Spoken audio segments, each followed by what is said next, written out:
মানিকগঞ্জে ৭ বছরের শিশু আতিকাকে হত্যার জেরে বিক্ষুব্ধ জনতার গণপিটুনিতে মারা গেছেন দুজন। গতরাতে হাত পা বাঁধা অবস্থায় শিশুটির মরদেহ উদ্ধারের ঘটনা ছড়িয়ে পড়লেই এলাকায় উত্তেজনা সৃষ্টি হয়।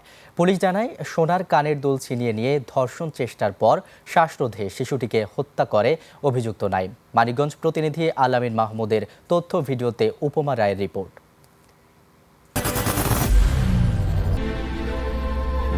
I am Ox. বৃহস্পতিবার বিকেলে মানিকগঞ্জ সদর উপজেলার দক্ষিণপাড়া গ্রামে চলছিল এক বিয়ের অনুষ্ঠান। এই সময়টাতেই নিখোঁজ হয় ফুটফুটে শিশু আতিকা। পরে পরিবার ও এলাকাবাসী মাইকিং করে ও সামাজিক যোগাযোগ মাধ্যমে খোঁজ চালায়। বিয়ে নাতিনা বাড়ি যেতে পড়ে, দাখিল মাদ্রাসা পড়ে। মাই কয়ে মা ওরে ডাক দেন, প্রাইভেটে যাবে হুজুর মসজিদে, ওরে ডাক দেন। ডাক দিবের বেশি যায় দেখি নাতিন নাই। বিয়া বাড়ির ওখানে খেলতেছিল, খেলার মধ্যে থেকে ওই নাইম নামের ছেলে এই মুখ বন্ধ করে ভুট্টা খেতে দিকে নিয়ে যেতেছিল।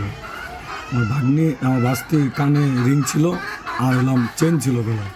ওর টার্গেটটা ছিল চেন আর কানের তার দিকে। দীর্ঘ সময় খোঁজাখুঁজির পর রাত 10টার দিকে বাড়ির পাশের একটি ভুট্টা খেতে শিশুটির হাত পা বাঁধা মরদেহ পাওয়া যায়। আমরা চোখ বিশ্রাইছি, কোনখানে পাই না।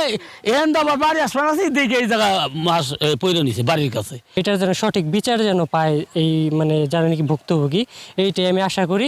ঘটনার পর সন্দেহজনক ঘোরাফেরা করতে দেখা নাইম হোসেন নামে এক যুবককে স্থানীয়রা আটক করে। পরে তাকে ছাড়িয়ে নিতে এলে বাধে মারামারি। পরিস্থিতি এক পর্যায়ে নিয়ন্ত্রণের বাইরে চলে গেলে নাইমের বাবা পান্নু মিয়া ও চাচা ফজলু মিয়া গণপিটুনির শিকার হন। এতে ঘটনাস্থলেই তাদের মৃত্যু হয়। এ সময় নাইমের ভাই নাজমুল হোসেন গুরুতর আহত হন। গণপিটুনি দিয়ে তাকে মেরে ফেলা হয়েছে, কারণ সে অন্যায় তো এক জায়গায় করে নাই, সে বহুত জায়গায় অন্যায় করছে। চাই আসলে আসল যে দোষী তাকে খুঁজে বের করুক আর ফাঁসি করুক। খবর পেয়ে মানিকগঞ্জ সদর থানা পুলিশ ঘটনাস্থলে আসে, জানায় পুরো ঘটনা তদন্ত করা হচ্ছে। ডিসিজ যে মেয়েটা আছে তাকে ধর্ষণ করার চেষ্টা করেছে এবং তাকে শ্বাসরোধ করে হত্যা করেছে। তো আমরা তাকে আইনের আওতায় আনার জন্য আমাদের সাইড থেকে আমরা অভিযান অব্যাহত রেখেছি। আমার বিশ্বাস খুব শীঘ্রই সে আমাদের আইনের আওতায় আসবে। নির্মম এই হত্যাকাণ্ডের দৃষ্টান্তমূলক শাস্তি দাবি করেছেন স্থানীয়রা। উপমা রায়, ডেস্ক রিপোর্ট, 21 টেলিভিশন।